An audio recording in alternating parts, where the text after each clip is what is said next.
quick tip. I want to go over things that make you go, maybe what is the next 60, 90 days going to look like in the auto industry, and where are our sales going to be and go to. And I'm going to give you some insights and some reporting that we look at when we're helping our dealerships, again, prepare for what the next 45, 60, 90 days are going to look like.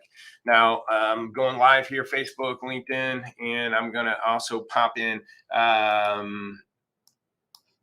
making sure if anybody has any comments on Facebook, we'll join in there. But I'm going to show you some screen time here. So if you're listening to this podcast, jump in and look at it on YouTube. I'm going to share my screen right now.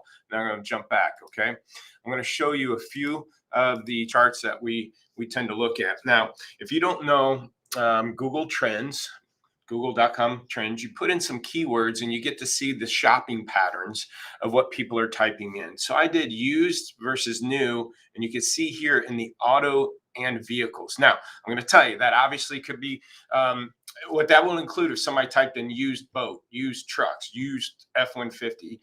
So anything that came in with people typing in used, whatever, in the auto and vehicle world, and new in the automotive vehicle world. I'm going to show you a couple things. I'm going to also just show you kind of the shopping patterns of used car searches. So this is looking at the last 5 years.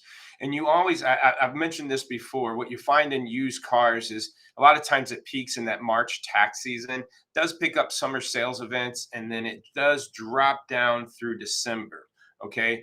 Again, this was 5 years ago. You pick up going into the February, March tax season. Again, some summer sales events. It drops down through December. Now, if you notice new cars, look at these new car spikes. December 30th, 2019. You go in here, December 2019, December 29th.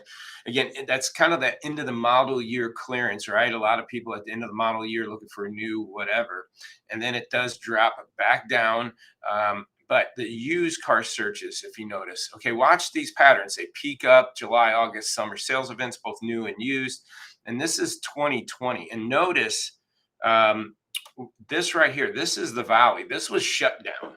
People were not looking for new or used cars or anything automotive when the economy, everybody shut down due to COVID. Now, I want to point out new in April peaked this year. We had strong April, May's. Dealers' volumes were crazy. I'll show that in another chart of our dealers and their volume that they're doing. Remember that April, May range. But notice that this shopper index has dropped down to 49 used, 38 new. Point that out because that's as low, at least on used, that it's been in 5 years. Matter of fact, if you even look at COVID shutdown, the used index number here was 53 and 35, 33 for new. And right now we're going into 49 and 38. Again, that's almost as low as COVID shutdown. Now let's change this up a bit. And I'm going to remove this word, okay? And I'm going to edit this one to say used cars. Okay, now a little bit more specific to used car searches. And again, if I want to point out, the patterns. A lot of these, February, March range is a peak tax season, drops off during the spring, picks up in the summer, drops down through December. Okay. And then it picks up in February, March, drops down through spring, picks up a little in the summer, drops down through December. 2020, it would have picked up through February, March. It didn't. COVID shutdown, but it picked up in that April, May range. Again, I'm going to show you some numbers on volume here in a little bit. Drops all the way back down just last year through December. Picks up February, March a little bit later this year, more in March range. I think tax season was delayed and stuff. But notice this used car search index at 39 is lowest it's been in 5 years. And I can go back to 2004 looking at the same patterns, and this is lower than it has been since 2004, people looking for used cars specifically. All right, so take that into consideration. Then we also, again, tracking our dealers' activities, our dealers that are logging into our tools. If they were to have I just said, assume every dealership had 100 cars in stock. What percentage or how many units are they selling? And remember when I said, remember April and May here, every dealer to our underperforming dealers, to our top performing dealers. If they had 100 cars in stock back in April or May, they were selling 150, 110, and 150. Everybody was selling more than they were carrying. You remember those faces. Now, I'm going to point this out right here around November 9th. Now, again, we're looking at the last 2 weeks of sales. So November 9th, 2 weeks ago, would have been the end of October. So the slowdown really started about end of October. And, as of just this morning, if the dealers had 100 in stock, they're lucky to be pushing out 60, 70 cars right now. Everybody's volume's down. Now, our disciplined dealers are staying clean. They're selling fresh inventory. They're not getting an aging problem. But correlate that with the shopper count drop off to this. The other thing I want to also emphasize is we track how many new cars are listed nationally on AutoTrader and Cars.com. We look at how many used are tracked nationally, AutoTrader, Cars.com, and even 100-mile radiuses of our dealership groups, our stores. And I want to point out to you, going back to June, there were 1.5 and 1.2 million used cars listed on these sites. Kind of dropped off a little bit, but used cars since October, remember I told you the new car or the volume started dropping off at our dealerships right around the end of October. And look at the increase in used cars coming into the market. Not only that, look at the increase of new cars coming into the market. So think about that. As this inventory is stacking up, right? I'm going to stop sharing my screen. I'm going to go back to myself. Now, as these inventories are building up, I just showed you they are, as the shopper counts are hitting as low as they've ever been, both new and used. Again, you throw in inflation and things like that, things that make you say, what is the next 45, 60, 90 days going to be? We've always prepared our dealerships, even through the shutdown. I never told dealers to dump cars, get rid of them, buckle down. I told them to continue to sell what they carry what they sell. Still follow up with leads. People can maybe buy cars remotely, digitally, digital retailing and stuff. So same scenario here. I'm not saying the sky's falling. I'm not telling you to go hurry up and dump cars. I'm not doing it at all. Wholesale's probably going to stay high. I do think it drops off in the next week or two a little bit, meaning it finally softens. We're seeing the trends already there. And based on what we're seeing here, I do think a lot less buying activity is going to be happening as dealerships are slowing down. And they're getting new car inventory and getting some trade-ins. We have one dealer had 250 cars coming in before the end of the year. Half of them are already pre-sold. Half of those are going to have trade-ins. So he's going to have 60 cars showing up that have trade-ins. As far as trade-ins go, he's not buying at the lane. We've also seen dealers get contacted by companies like Hertz trying to dump some vehicles, 60,000 mile plus cars. Now, I do think Hertz is probably trying to dump those cars before they get too miley, and they're going back to the lane to pay up for these newer late model stuff. And really, if you look at wholesale trends, that's I got to sit on with one of the Cox analysts, and the values of these later model cars, the 3-year newer cars, is the ones that are skyrocketing. Everything else is kind of going down. And what's really showing up at the lane is kind of beat up high mileage cars. So I do see a lot of that happening.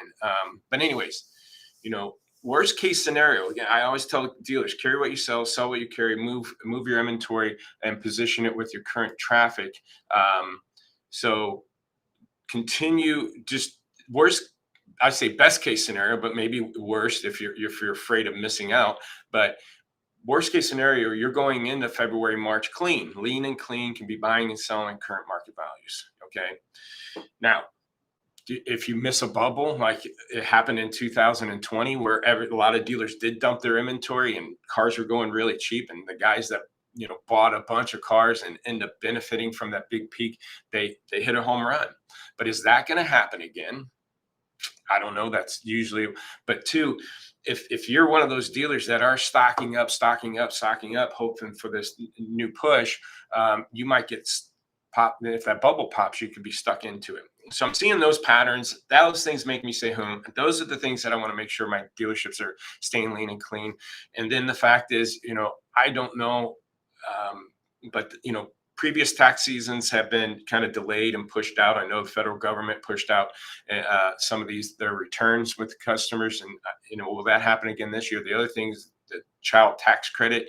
A lot of people have already been getting their money throughout the year, so they're not going to get a big, couple grand check for their child tax credits because they've probably already been receiving those checks throughout the year. So will the tax season be as strong as, and we see those peaks as usual? And this, again, you got inflation and stuff going. So this, stay tight. Again, be very disciplined, because if that shopper count's going down, you got to make sure you're following up with the leads you do have. So don't let those slip through the crack. Hope this was helpful. Hope you guys have a great holiday. In case I don't do another post, hold on. Colin says, I think customers are starting to wake up to the reality of inflation, are sick of paying crazy prices used cars, and now they'd rather just pre-order or wait for a new ones now. The ones that needed cars bought, and the ones that wanted to get out of negative equity did. I agree with that. Not only that, the Cox statistician guy was saying that the consumers' savings, the dollars that customers were saving, was this hugely amount of savings going on, where customers have more cash in hand or money in hand. So I do believe, those type of buyers, the high credit buyers, the guys with the cash in hands, people saving and storing money, will be the new car buyers then, and not the used car buyer. They're not going to overpay and pay for a new car. If they're going to spend their money they've been saving on, and it's 40,000, can I get a new one pretty much for the same money? And as this inventory is influxing and coming back in, just seen a headline, I think it was Toyota that's going to build, like, I think it was 800,000 new cars in January, 60,000 ahead of where it was last January. So I do believe with you, Colin. I do think anybody that has been holding out would just hold out for that new, and again, trades then start picking up and everything. So again, things make stay home. Hopefully this tip was helpful. Reach out to us, lotpop.com, if you want to maybe help see what else we can do to help you stay ahead of this. And we've integrated inventory management. Okay, so you might have an inventory management tool. We function with multiple inventory management tools, and we grab it in multiple CRMs, and we're combining them into what we call a lot walk tool. Just like you do a physical lot walk, making sure customers and cars are taken care of. We're doing that digitally for you. Our new lot walk tool. Love to show you how inventory managers can be working with leads, and lead managers can help them working on inventory. If you're interested in that, lotpop.com, check it out, and have a good holiday. Again, if I don't post before now and then.